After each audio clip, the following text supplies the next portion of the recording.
as if hindi pa sapat yung tensyon sa Pilipinas at ang China, lalo pang tumindi dahil si PBBM po ang kaisa-isahang leader sa buong planetang Earth na bumati sa Taiwan president na nanalo doon sa eleksyon nila galing sa partidong DPP.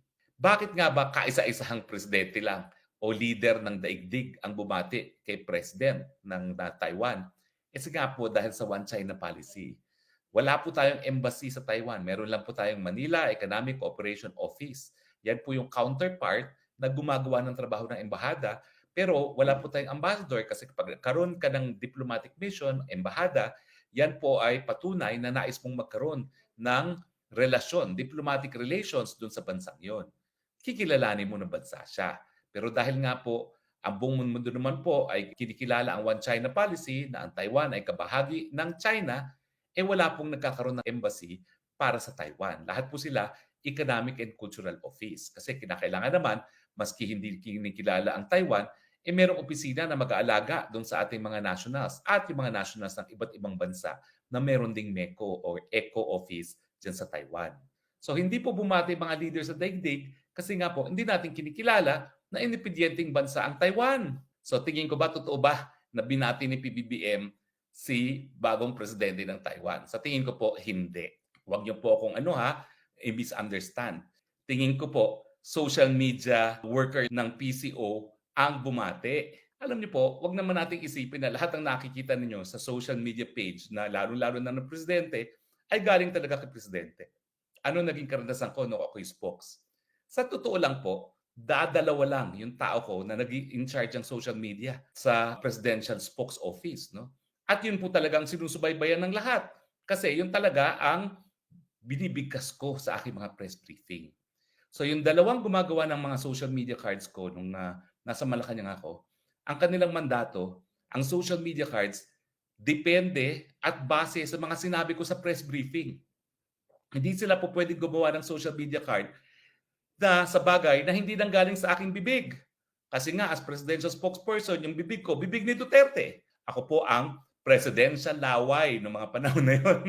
So dapat mga paniniwala lang ni Presidente Duterte ang sinasabi ko. Kinakailangan yung gagawing media card base sa sinasabi ko at alam nyo ba ho, meron pa akong mga 2 tao rin na gumagawa ng transcript ng mga sinasabi ko ng siguradong hindi nagkakamali.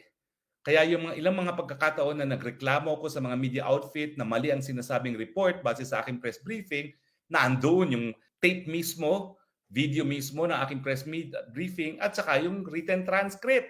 So hindi ako po pwedeng bali-baliktarin. In fact, lahat po ng sinasabi ko, abay meron transcript, miski yung mga interview lang sa radio and TV. Bago lang ang sistema ngayon sa Malacanang kasi wala ngang presidential spokesperson. So ngayon, siguro yung gumawa ng social media card na yan, walang maisip na media card. Yung pobreng gumagawa ng social media card, nabasa niya, nanalo yung presidente ng Taiwan, gumawa ng congratulations na hindi nag-iisip na sensitibo ang issue ng Taiwan.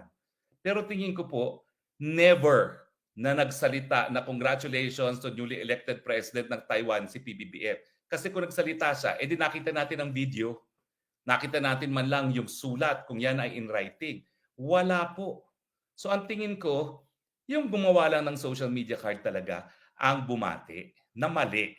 Kasi dapat sa larangan ng panlabas na relasyon, nag-iingat. Kung hindi mo alam kung ano yung One China policy, huwag kang gumawa ng social media card kasi kita mo, napahamak tuloy ang presidente. Galit na galit ang mga Chino. Ang lesson, nako, Secretary Garafil, kinakailangan pulungin mo ang iyong mga social media card producers at sabihin, magpa-approve sa'yo kung ang social media card ay tungkol sa foreign affairs, lalong-lalo na kung ito'y tungkol sa China. Hayaan nyo na po ang DFA ang magsalita at the only person who can overrule the DFA is the President as the chief architect of foreign policy.